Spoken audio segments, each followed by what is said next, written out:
Hello दोस्तों, आज reasoning के एक नए सीरीज की शुरुआत कर रहा हूं अपने इस यूट्यूब चैनल पर एएसपी क्लासेस में।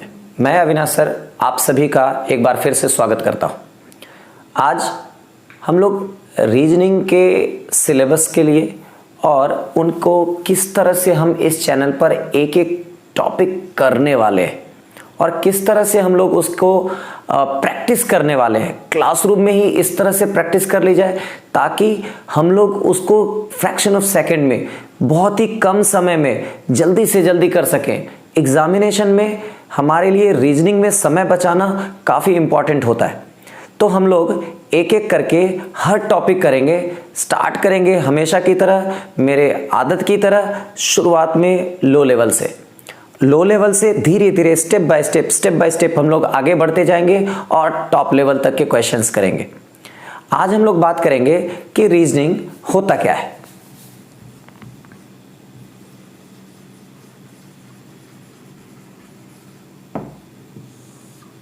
रीजनिंग हिंदी में से तर्क शक्ति। रीजनिंग का मतलब होता है तर्क शक्ति, हिंदी में उसे तर्क शक्ति बुलाते। फादर ऑफ रीजनिंग यानी रीजनिंग का जनक, फादर यूलर और बेनेट। यूलर और बेनेट को कहा जाता है। अब रीजनिंग कहते किसको है? रीजनिंग कहते हैं लॉजिकल एनालिसिस ऑफ एनीथिंग।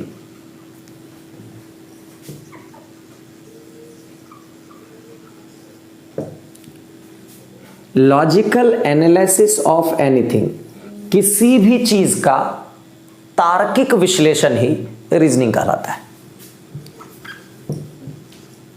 किसी चीज का तार्किक विश्लेषण, किसी भी चीज का तार्किक विश्लेषण। तार्किक मतलब तर्क करना का मतलब हम लोग तर्क कर सकें कि हाँ ये चीज सही है या ये चीज सही नहीं है, ये चीज सही है तो क्यों सही है, ये चीज गलत है तो क्यों गलत है। हम लोग जो इंसान है, होमोसेपियंस जो है, हमें होमोसेपियंस इसीलिए कहा गया क्योंकि हमें तर्क करने की क्षमता आ गई। हमारे होमोसेपियंस से पहले जो इंसान थे वो तर्क करने की क्षमता वाले इंसान नहीं थे। हम लोग हिस्ट्री में पढ़ेंगे मानव का विकास, उद्भव कैसे हुआ, विकास कैसे हुआ। मैं आने वाले समय में उससे रिलेटेड भी वीडियोस आपके सामने लाता रहूँगा। आप मुझे सपोर्ट करते रहिए, चैनल को लाइक करिए, सब्सक्राइब करिए, शेयर करिए और अपने प्रश्नों को कमेंट में ज़रूर डालिए। मैं आपके कमेंट्स, आपके सजेशंस हमेशा कंसीडर करूंगा और हर प्रश्न का जवाब जहां तक संभव हो सके मैं दूंगा। मेरी लाइव क्लासेस भी चलती हैं। अगर आप में से कोई भी इंटरेस्टेड हो कि मुझे सर से लाइव में सवाल पूछना है तो मैं आप लोगों को अपना टेलीग्राम का लिंक भी दूंगा और अपने पर्सनल व्हाट्सएप का भी लिंक दूंगा, जहां पर आप मुझसे मेरे लाइव सेशन में जुड़ने के लिंक्स पा सकेंगे और मुझसे डायरेक्ट सवाल कर सकेंगे। आप फिलहाल यहाँ पर समझने का कोशिश करिए। मैं अपनी तरफ से जितना संभव हो सके आपको यहीं पर सिखाने का प्रयास करूंगा। But again, practice makes man perfect बुआ। जब भी आप प्रैक्टिस करोगे तभी ये आपका होगा। आप प्रैक्टिस नहीं करोगे आपका ये कभी भी नहीं होगा। तो हमेशा याद रखना, पढ़ाई एक ऐसी तपस्या है जिसमें प्रैक्टिस सबसे बड़ा मंत्र होता है। चलो बुआ वापस से आते हैं। Logical analysis of anything. बुआ रीजनिंग दो तरह के होते हैं। अब रीजनिंग दो तरह के कौन कौन से होंगे? एक रीजनिंग होगा represented by diagrams, pictures,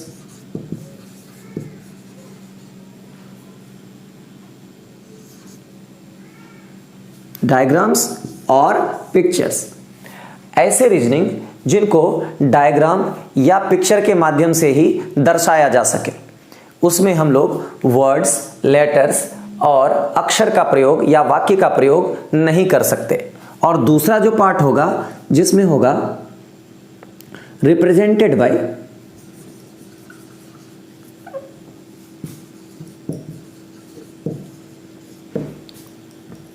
letters, words, sentence,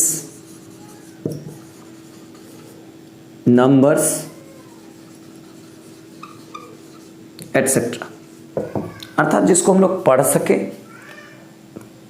उसके ऊपर बात कर सके, उसको लिख सके, उसे हम लोग क्या कहेंगे, रीजनिंग का दूसरा पार्ट। अब सवाल ये उठता है इस पार्ट को क्या कहते हैं और इस पार्ट को क्या कहते हैं।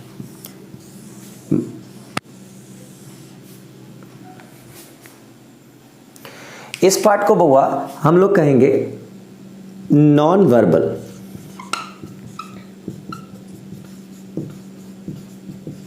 और इस पार्ट को हम लोग कहेंगे वर्बल।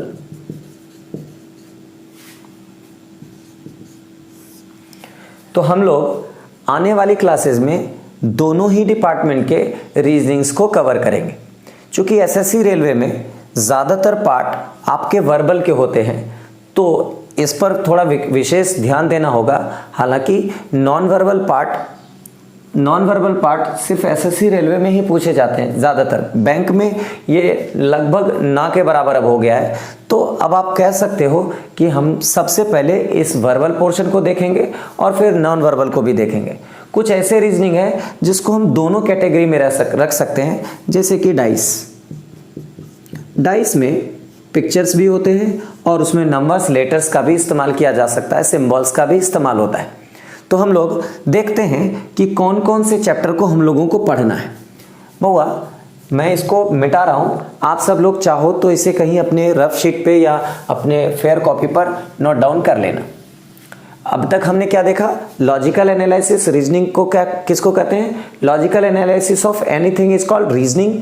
किसी भी चीज का तार्किक विश्लेषण ही हमारा रीजनिंग कहलाता है।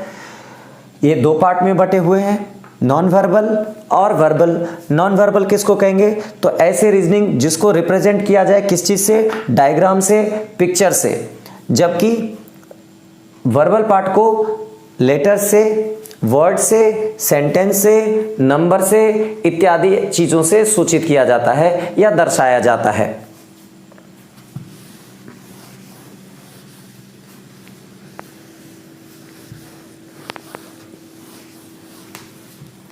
हम लोग अपने आने वाले वीडियोस में किस तरह से किस किस टॉपिक को सीक्वेंस में कवर करेंगे, एक नज़र उस पर भी डाल लेते हैं।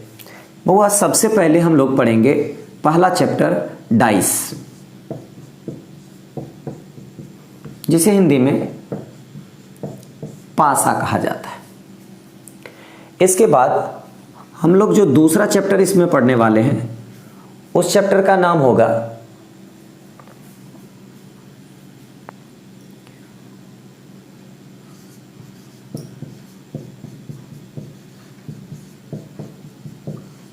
कैलेंडर। तीसरा चैप्टर जो हम लोग पढ़ेंगे वो हम लोग पढ़ेंगे क्लॉक, घड़ी। चौथा चैप्टर जो पढ़ेंगे वो हम लोग पढ़ेंगे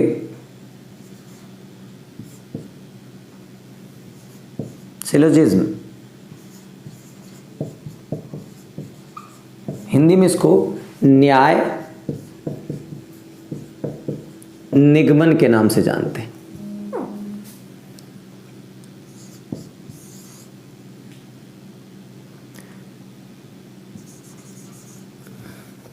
पांचवा चैप्टर अल्फाबेट, जिसे हम लोग वर्णमाला के नाम से भी जानते हैं। चौथा मैट्रिक्स, जिसे हम लोग आव्यूह के नाम से जानते हैं। हम लोग एक सीरीज में, एक सीक्वेंस में पहले इतने चैप्टर को कवर करेंगे, फिर आगे एक एक करके बाकी सिटिंग अरेंजमेंट, डायरेक्शन, इसके अलावा रक्त संबंध यानी कि ब्लड रिलेशन, इसके अलावा सीरीज़, इसके अलावा पज़ल, हम लोग हर एक चैप्टर को एक एक करके कवर करेंगे। आने वाले वीडियोस आप सबके लिए हमेशा यूज़फुल लिंक के साथ, यूज़फुल नॉलेज के साथ आपके लिए हाजिर होता रहूँगा। आप लोग इस चैनल के माध्यम से रीजनिंग के हर टॉपिक को, मैथ्स के हर टॉपिक को और बाकी जीएस सेक्शन के भी, फिजिक्स, केमिस्ट्री, बायोलॉजी, इसके अलावा history, geography, polity, economics, even English तक के भी सारे सब्जेक्ट्स यानी कि जनरल कंपटीशन में पूछे जाने वाले हर टॉपिक, हर नॉलेज को आपके साथ शेयर करता रहूँगा। तब तक आप सब लोग मुझे सपोर्ट करिए, लाइक करिए, शेयर करिए, सब्सक्राइब करिए और बेल आइकन को दबा दीजिए, जिससे आप लोगों को मेरे वीडियोस के पोस्ट होने की नोटिफिकेशन सही समय पर मिल जाए। मैं ये नहीं जानता कि अभी इस चैनल के माध्यम से आप लोग मुझे कितना सपोर्ट कर रहे हो या करोगे। बस मुझे इतना पता है कि आप में से जो भी ज़रूरतमंद स्टूडेंट जिनको लगता है कि मैं उनकी मदद कर सकता हूँ, वो इस चैनल के माध्यम से बेनिफिट उठा सकते हैं और आने वाले समय में उनको यहाँ तक कि किसी भी स्थिति में मेरे तरफ से जो भी मदद की ज़रूरत होगी, लाइव सेशन में बुलाने की ज़रूरत होगी, मैं उनके सभी प्रश्नों को देने की ज़रूरत होगी, तो आने वाले समय में मैं टेलीग्राम चैनल के माध्यम से, फेसबुक पेज के माध्यम से आप सबसे लगातार जुड़ता रहूँगा। अभी ये मेरा शुरुआती क्लासेस है। मैं ज़्यादातर पिछले 7-8 साल से तो ऑफलाइन क्लासेस ले रहा था। ऑनलाइन क्लासेस है मेरे लिए थोड़ा सा एक नया एक्सपीरियंस है। शायद मैं ऑनलाइन क्लासेस को उतना फेवर भी नहीं करता था। मुझे लगता था कि ऑनलाइन क्लासेस में मैं अपने दिल के एक्सपीरियंस को, अपनी फीलिंग्स को शेयर नहीं कर सकता। एक सामने स्टूडेंट हो तो उसके चेहरे को टीचर देख करके समझ सकता है कि वो क्या सोच रहा होगा, उसको कितनी बात समझ में आ रही होगी, उसको इसके मन में किस तरह के सवाल उठ रहे होंगे, मैं उनके सारे सवालों के जवाब दूं। लेकिन यहाँ पर एक लिमिटेशन है कि मैं एक कैमरे के सामने हूँ और मुझे ये नहीं पता कि ये वीडियोस देखने के बाद आपके मन में सवाल क्या उठेंगे और आप उन प्रश्नों के किस तरह के जवाब चाहिए होंगे।